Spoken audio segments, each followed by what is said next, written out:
दोस्तों अभी एक दिन पहले भारत सरकार की तरफ से जनगणना 2027 को लेकर ऑफिशियल नोटिफिकेशन जारी कर दिया गया है और इस जनगणना 2027 में पहले चरण की शुरुआत 1 अप्रैल 2027 से हो जाएगी और इस दरमियान घरों की स्थिति और सुविधाओं पर 33 सवाल पूछे जाएंगे। यानी जनगणना के दौरान सरकार आपसे 33 तरह के सवाल पूछेगी। यानी इस जनगणना में इस बार सिर्फ इंसानों की नहीं बल्कि छत से लेकर आपके खाने के अनाज तक की भी गिनती होगी। तो आइए सबसे पहले तो देखते हैं इन सभी 33 सवालों की पूरी लिस्ट कि क्या क्या सरकार आपसे पूछने वाली है, ताकि आप पहले से ही तैयार रहें। वैसे जनगणना के पहले फेज की शुरुआत 1 अप्रैल 2026 से ही हो जाएगी कुछ राज्यों में, बाकी देश के ज्यादातर राज्यों में 2027 में होनी है और ये जनगणना कंप्लीटली डिजिटल होगी। यानी पेपर पेन से नहीं बल्कि टेबलेट पर मोबाइल ऐप के माध्यम से जनगणना की जाएगी इस बार। तो सबसे पहले तो देखते हैं कि जनगणना 2027 के पहले चरण में आपसे क्या क्या पूछा जाएगा। पूरे प्रश्नों की पूरी सूची लिस्ट देखेंगे और एक इम्पोर्टेंट बात इससे भी ये है कि अगर पूछे गए 33 सवालों में से आपने किसी के जवाब नहीं दिए तो फिर क्या होगा, क्या उसकी नागरिकता पर असर पड़ सकता है, इस बारे में भी जानकारी जानेंगे। और वैसे आपको पता होगा इस बार जनगणना के साथ सरकार ने प्लान किया है कि जातिगत जनगणना भी साथ में करवाई जाएगी। लेकिन सरकार ने जो ये गजट नोटिफिकेशन जारी किया इसमें कहीं भी जाति का कॉलम नहीं रखा गया है। तो इस पर विपक्ष ने केंद्र सरकार पर आरोप भी लगाए। उत्तर प्रदेश की समाजवादी पार्टी के अध्यक्ष अखिलेश यादव ने भी कहा कि जाति का कॉलम तो कहीं है ही नहीं, फिर जातिगत जनगणना कैसे होगी। ये देख सकते हैं आप, अखिलेश यादव की तरफ से ट्विटर पर यह पोस्ट किया गया और इन 33 सवालों की लिस्ट में 12वें नंबर का जो सवाल है, क्या परिवार का मुखिया अनुसूचित जाति, अनुसूचित जनजाति या अन्य से संबंधित है, सिर्फ यही सवाल किया गया। इसमें क्लियरली उसकी जाति नहीं पूछी गई है। तो इसी को लेकर अखिलेश यादव ने भी सरकार पर कुछ गंभीर आरोप लगाए हैं। बहरहाल सबसे पहले देखते हैं कि सरकार जनगणना में 33 सवाल पूछेगी जिसमें आपके मकान, परिवार, घर में गाड़ी, वाहन, व्हीकल है या नहीं, इस तरह की डिटेल जानकारी आपको देनी होगी। अब 1 बाय 1 ये सभी 33 सवालों की लिस्ट देखिए। सबसे पहला आपके भवन का नंबर, अगर आपके मकान नंबर अलॉट किए हुए हैं तो मकान नंबर आपसे पूछे जाएंगे। शहरी क्षेत्रों में तो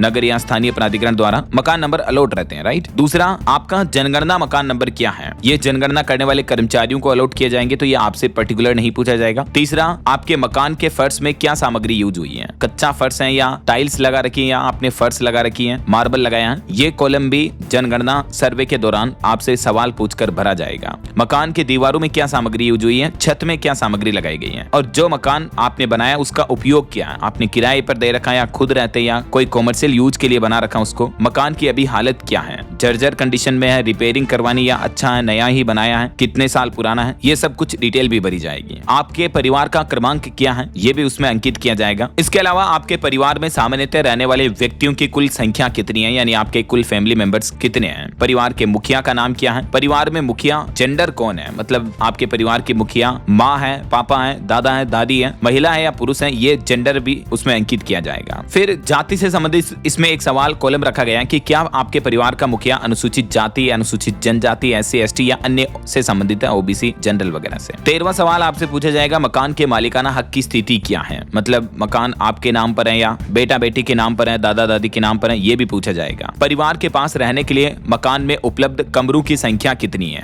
मतलब कितने फैमिली मेंबर्स के हिसाब से आपके मकान में पूरे कमरे हैं या नहीं, ये भी जानकारी आपसे ली जाएगी। परिवार में रहने वाले विवाहित दंपतियों की संख्या कितनी है, कितने जोड़े परिवार में रहते हैं पति पत्नी के, मतलब जैसे 2 भाई हैं, दोनों की शादी हो चुकी है तो 2 दंपति हो गए और एक माता पिता, टोटल 3 दंपति हो गए, है ना। 16वां सवाल कि पेयजल का मुख्य सोर्स क्या है, आपके घर में पीने का पानी कहां से आता है, नल से आता है या कहीं बाहर टंकी से लाते हो, ट्यूबवेल से लाते हो, कुएं से लाते हो, ये भी जानकारी ली जाएगी। पेयजल स्रोत की उपलब्धता परिसर के अंदर है या परिसर के पास है या परिसर से दूर है, मतलब नल आते हैं तो घर के पास ही है, घर के बाहर ही जस्ट, या घर के अंदर नल कनेक्शन ले रखा है, या कहीं दूर से पानी की टंकी से पानी लाया जाता है, कितनी उसकी दूरी है, 100 मीटर, 200 मीटर, आधा किलोमीटर, वो भी अंकित करनी पड़ेगी। मतलब 18वां लाइट का मुख्य सोर्स क्या, आपके घर में बिजली कैसे आती है, सोलर प्लेट लगा रखी है या बिजली कनेक्शन ले रखा है या बिजली है या नहीं, ये जानकारी भी देनी पड़ेगी। आपके घर में शौचालय, लेटरिन, बाथरूम है या नहीं, अगर है तो शौचालय किस तरह का है, मॉडर्न है या पुराने तरीके का शौचालय है। 21वां सवाल गंदे पानी की निकासी किससे जुड़ी हुई है, क्या आपकी नाली घर की जो है वो खुली है या पैक है, डायरेक्ट बाहर वाले बड़े नाले में मिली हुई है या नहीं, वगैरह वगैरह। घर में स्नान घर की सुविधा है या नहीं, बाथरूम स्पेशल सेपरेट है या नहीं,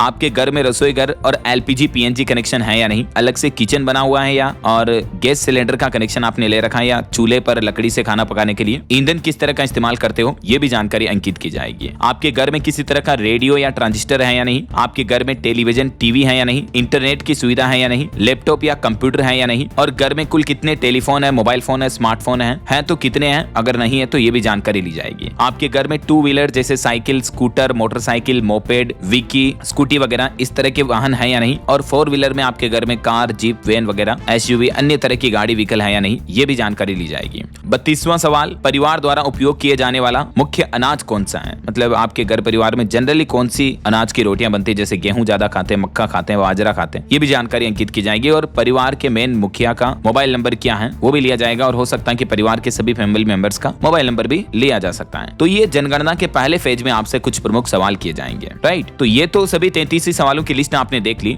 अब एक इंपॉर्टेंट बात, जैसा कि मैंने आपको बताया था कि इनमें से मान लीजिए अगर आप किसी सवाल का जवाब नहीं देते हो तो फिर क्या होगा। क्या आपका राशन कार्ड रद्द किया जा सकता है? क्या आप पर कोई कानूनी प्रक्रिया हो सकती है? आखिर क्या होगा अगर आपने इन सवालों का जवाब नहीं दिया तो वैसे तो दोस्तों जनगणना एक तरह से भारत सरकार की कानूनी प्रक्रिया है और भारत के हर एक नागरिकों का ये कर्तव्य बनता है कि जो भी उनसे पूछे जाएंगे उन सवालों का जवाब देना। लेकिन बावजूद इसके अगर कोई व्यक्ति जानकारी देने से इनकार करता है या जानबूझकर गलत जानकारी देता है तो फिर उस पर जुर्माना भी लग सकता है। हालांकि इसका सबसे बड़ा नुकसान भी ये होता है कि सरकार को उस इलाके की सही तस्वीर नहीं मिल पाती है, नतीजन उस क्षेत्र के लिए राशन, स्कूल, अस्पताल और अन्य योजनाओं का बजट फिर कम तय हो सकता है। तो इंडिविजुअल कहने का मतलब हर एक परिवार की, हर एक नागरिक की ये जिम्मेदारी होती है कि आपसे जो भी सवाल पूछे जाएं आप उनका सही से, ईमानदारी से जवाब दें, राइट। सबसे बड़ा भ्रम लोगों में ये होता है कि यार जनगणना के सवालों का जवाब न देने से कोई भी व्यक्ति भारतीय नागरिकता खो सकता है, लेकिन ऐसा नहीं है, क्योंकि नागरिकता तय करने के लिए अलग से कानून और प्रक्रियाएं हैं। जनगणना का मकसद ये नहीं कि किसी की नागरिकता या पहचान छीनना, बल्कि ये समझना कि देश के लोगों को किन सुविधाओं की जरूरत है और कहां कितने विकास की जरूरत है और अभी तक कहां कितना विकास पहुंचा है, राइट। इसलिए सरकार आपसे ये कुछ जरूरी सवाल पूछती है। तो उम्मीद है दोस्तों जनगणना 2027 को लेकर ये कुछ महत्वपूर्ण जानकारियां, इंपोर्टेंट न्यूज अपडेट आपको जरूर जानने मिला होगा। वैसे जनगणना के पहले चरण की शुरुआत 2026 में हो जाएगी, उसके बाद 2027 में ज्यादातर राज्यों में जनगणना शुरू होगी। वैसे आप कौन से राज्य में, कौन से जिले में रहते हैं, आपके राज्य और जिले का नाम मुझे नीचे कमेंट करके बताएगा जरूर। और बाकी इस वीडियो को लाइक और शेयर करना, DLS न्यूज चैनल को सब्सक्राइब करके बेल आइकन जरूर दबा देना, रोजाना ऐसी इन्फॉर्मेटिव जानकारियां, महत्वपूर्ण समाचार देखते रहने के लिए। ओके, ख्याल रखिएगा अपने आप का, अपने परिवार का। मिलेंगे अगले नेक्स्ट अपडेट में, तब तक के लिए जय हिंद, जय भारत, वंदे मातरम।